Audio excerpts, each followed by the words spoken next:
Catalunya té 7.508.106 habitants segons el Cens de Població de l'any 2015, després d'11 anys de continuat augment a causa sobretot de la immigració estrangera.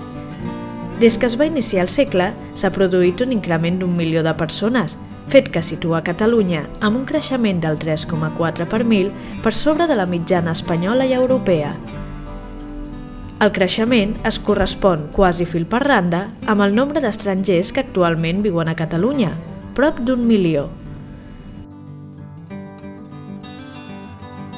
L'impacte migratori ha estat especialment rellevant a l'àmbit metropolità de Barcelona, una àrea que amb quasi 5 milions de persones concentra més del 67% de la població de Catalunya.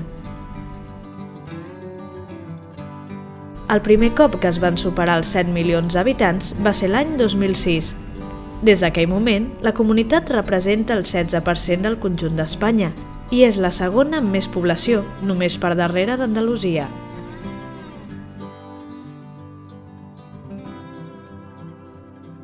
L'última gran onada migratòria s'havia registrat entre els anys 1950 i 1975, quan la població va créixer a gairebé 2,5 milions d'habitants. En aquell període, en ple franquisme, els protagonistes van ser ciutadans procedents de tot Espanya, impulsats a marxar per les difícils condicions de vida dels seus llocs d'origen.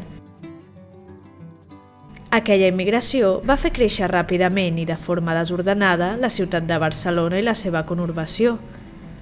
En aquests moments, una mica més del 60% dels catalans són nascuts a Catalunya, un 20% van néixer a altres comunitats de l'Estat i al voltant d'un 15% són d'origen estranger. Un de cada 3 catalans té entre 20 i 39 anys, el grup més nombrós de la població.